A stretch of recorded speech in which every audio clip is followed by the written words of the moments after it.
상가 투자를 하는 가장 큰 이유를 물어보면 가장 큰 이유가 그건 것 같아요. 임대 수익이 좀 잘 나오기 때문에 임대 수익 목적으로 뭐 많이들 투자를 한다. 그리고 노후에 내가 뭐 건물주가 돼서 건물 하나 이렇게 장만해가지고 편하게 임대 수익 받으면서 편하게 노후 생활을 하기 위해서 이렇게 상가 투자를 시작을 하고 있다라고 얘기들을 이제 많이들 하시는데, 제가 상가 투자를 하는 이유는 조금 여러분이 생각하는 거하고 조금은 이제 차이가 있는 것 같아요. 투자를 하다 보니까 아파트 투자에 비해서 상가 투자를 했을 때 임대 수익 플러스 매도 차익까지 더 크게 가져갈 수 있다는 장점이 보이기 시작했거든요. 그래서 저 같은 경우는 상가 투자는 임대 수익 목적으로 접근하는 게 아니라 매도 차익을 목적으로 접근을 하는 이제 투자를 하고 있습니다. 근데 상가 같은 경우는 개별성이 정말 강한 종목입니다. 그래서 개별성이 강하다 보니까 내가 A라는 물건을 접근했을 때의 전략을 B라는 물건을 똑같이 같은 전략으로 접근하면은 이 수익률 자체가 달라지고요. 접근 자체를 조금 다른 방법으로 해야지 통할 수 있는 요 전략 자체가 아예 바뀌어 버립니다. 자, 임대 수익하고 매도 차익 두 마리 토끼를 잡을 수 있는 게 상가 투자다. 자, 앞에서 아파트하고 상가하고 비교를 해드리면서도 잠깐 이 두 개에 대해서도 말씀을 드렸지만, 이제 상가 물건 하나를 가지고선 어떻게 임대 수익하고 이 매도 차익, 투자 수익률이 어떻게 나는지 요거 상가 물건만 가지고서 한번 비교를 해보시자는 겁니다. 상가 물건 주상복합 상가였고요. 감정 가격을 보니까 감정 가격은 4억 6,300이에요. 낙찰된 가격, 낙찰가를 보니까 2억 4,725만 원에 낙찰을 받았습니다. 그러면 결과적으로 옆에 최저 가격을 보시면 최저 가격은 똑같이 51% 절반 정도로 빠진 거죠. 그래서 2억 3,700에 진행이 됐던 물건을 최저 가격 2억 4,700, 거의 이 최저 가격하고 비슷한 가격에 이제 조금 더 써서 한 1,000만 원 정도 더 썼네요. 1,000만 원 정도 더 써가지고선 낙찰을 받은 거죠. 자, 이 물건 대출을 알아보니까 70% 해서 1억 7,300 정도의 이렇게 대출을 받을 수 있는 거고요. 임대 시세, 이 물건이 진행됐던 이 시점에 자, 임차인이 있었습니다. 근데 그 임차인이 내고 있던 임대료가 보증금 3천만 원에 월 임대료 233만 원을 내는 임차인이 있었어요. 그리고 이때 당시 매각됐던 19년도 9월 기준에 매매 시세를 알아보니까 자, 5억 2천 정도 매매 시세를 보이고 5억 2천 정도의 형성이 돼 있던 그런 지역이었습니다. 자, 이 물건이 재밌는 게 임차인이 일단 있었잖아요. 3천에 233만 원. 근데 물건 보니까 주상복합 아파트였어요. 근데 임차인 업종이 일단 잘못된 업종이 임차를 하고 있었던 거죠. 임차인이 자, 성인 오락실을 하고 있었어요. 1층에 있는 성인 오락실, 성인 PC방. 근데 그 성인 오락실이라고 생각을 하면은 많이들 좀 부정적인 그런 이미지가 좀 강하잖아요. 그리고 주상복합 아파트인데 1층 상가에 성인 오락실이 있다? 전혀 맞지 않는 업종이 입점을 하고 있었던 거죠. 근데 그 입점돼 있던 임차인마저도 3천에 233만 원에 들어가 있었지만 임대료 밀리는 거 없이 꼬박꼬박 잘 내고 있던 임차인이 있었던 거죠. 근데 이 물건 임차인이 매각이 되고 난 이후에 나갑니다. 그럼 임차인이 나갔다라고 하면은 말 그대로 공실이 되는 거죠.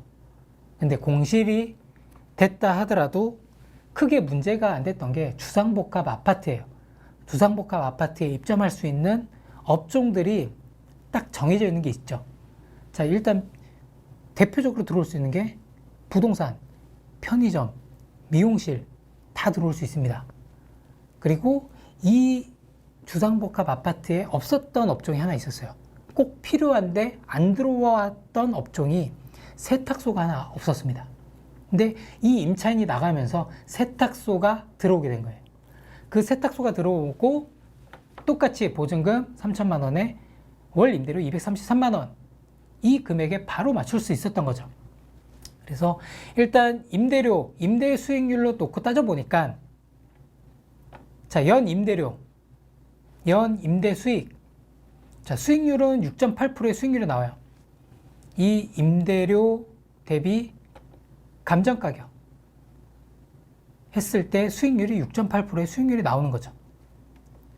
그래서 1년 연 임대료 따져보니까 2,796만 원의 임대 수익이 발생을 하는 겁니다. 이제. 근데 여기에서 우리가 대출을 받았기 때문에 자, 대출 이자 5%로 가정을 해서 그래서 연 이자율을 따져보니까 865만 원.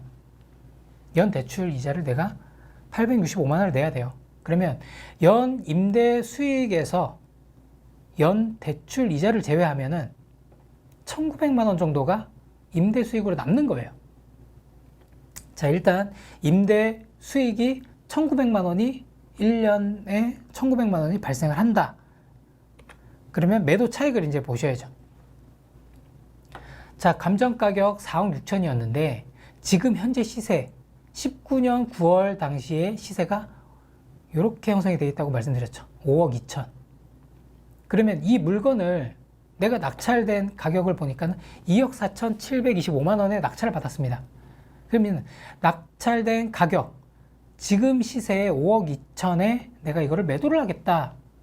그러면 5억 2천에서 간단하게 이 낙찰 가격 제하면 되겠죠. 그랬을 때 매도 차익은 2억 7,200만 원 정도가 남는 거죠. 이 2억 7,200만 원이 말 그대로 확정 수익이 되는 거예요. 내가 2억 4,700에 받았었는데 지금 시세가 5억 2천 정도 하니 지금 당장 팔아도 이렇게 2억 7,200만 원은 남겠구나, 이렇게 보시면 됩니다. 위원회까지만 치시면은 가맹사업거래라고 이렇게 제일 위에 떠요. 자, 이 창을 클릭을 하시면 저희 교재에 나와 있는 것처럼 똑같은 화면이 이렇게 뜨죠. 그럼 여기서 우리가 어딜 봐야 되냐면, 자, 여기도 여러 가지 카테고리들이 이렇게 쭉 있습니다. 여기에서 우리는 정보공개서라는 이 정보공개서 열람을 할 거예요. 정보공개서 열람을 눌러보시면 창이 바뀌죠. 그럼 밑에서 내려보시면은 우리나라에 지금 등록되어 있는 그런 프랜차이즈 업종들을 모두 다 여기에서 확인이 가능합니다.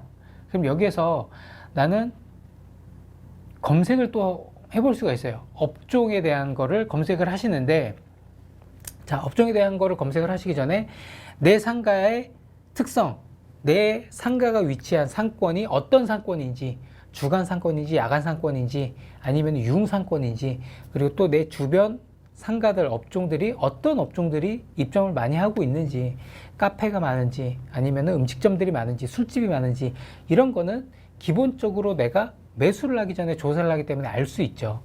그럼 여기에다가 그 업종들을 입력을 하시면은 가장 편하죠. 브랜드에 대한 업종들, 지금처럼 이렇게 이디야다 라고 하면은 이디야 카페를 검색을 해보시면은 여러 가지 사이트들이 쭉 나왔던 게 아니라 이렇게 이디야 하나만 나옵니다. 그럼 이 이디야 업종을 다시 한번 클릭을 해보시면 이 이디야라는 브랜드의 정보 공개서를 이렇게 다 볼 수가 있어요. 열람이 가능합니다. 그래서 상호가 뭐고, 영업 표시는 어떻게 표시가 되고, 대표자는 누구고, 업종은 뭔지, 그리고 법인 설립, 사업자 등록일, 그리고 대표 전화번호, 팩스 번호, 등록번호, 최종 등록일, 이렇게 최초 등록이라고, 최종 등록이라고 이렇게 다 볼 수가 있습니다. 조금 더 내려보시면은 재무 현황까지도 이렇게 나옵니다. 19년도, 20년도, 21년도, 최근 3년 거를 볼 수가 있는데, 아직 업데이트가 안 되면은 21년도께 최마지막 이 재무 상황까지 이렇게 볼 수가 있는 거예요. 그리고 조금 더 내려보시면 임직원 수 이렇게 해서 임원이 몇 명이고 직원이 몇 명이다, 이런 것도 볼 수가 있고요. 그리고 조금 더 내려보시면 전국에 지금 이디야라는 브랜드가 어떻게 매장 형태를 보이고 있는지, 그러니까 몇 개의 매장이 지금 유지가 되고 있는지, 직영점은 몇 개고 가맹점은 몇 개인지, 이런 것들도 볼 수가 있습니다. 조금 더 내려보시면 최근 3년에 일어났던 가맹점의 변동 현황 해가지고 계약이 종료된 매장들, 그리고 계약 해지를 한 매장들, 명의 변경을 한 매장들. 명의 변경을 했다라는 거는 양도 양수를 했다라는 거예요. 그리고 신규 창업을 통해서 입점한 매장들까지도 이렇게 나옵니다. 조금 더 내려보시면 그 가맹점 수하고 매출, 그리고 평당 매출까지도 전국적인 매출 현황을 평균적인 거지만 이렇게 보실 수가 있고요. 조금 더 내려보시면은 이 브랜드의 광고는 어떤 식으로 광고비가 나간다. 그래서 광고비 현황도 보실 수가 있고, 그리고 가맹 계약을 했을 때 본사 비용이 어떻게 발생을 하는지, 가맹비는 얼마고 교육비는 얼마고 보증금, 그리고 기타 비용까지도 나옵니다. 그리고 이 이데아라는 브랜드를 처음에 창업을 희망하는 분들은 이렇게 면적별로 인테리어 비용이 얼마다 까지도 보실 수가 있습니다. 그리고 가맹 계약을 최초 했을 때 몇 년, 연장했을 때 몇 년까지도 볼 수가 있는 거죠. 그러면 내 매장이 공실이 생겼을 때 이 이데아 매장을 넣고 싶다. 근데 주변 업종 형태를 쭉 봤을 때 이데아라는 브랜드가 일단 없어야지 되고요. 그리고 주변에 카페들이 많이 모여 있어도 그 카페들에 대한 브랜드 아니면 개인 매장 이런 것들을 통해서 이데아라는 브랜드가 내 상가에 입점을 했을 때 얼마만큼 경쟁력을 가질지도 알고선 접근을 하셔야지 되는 거죠.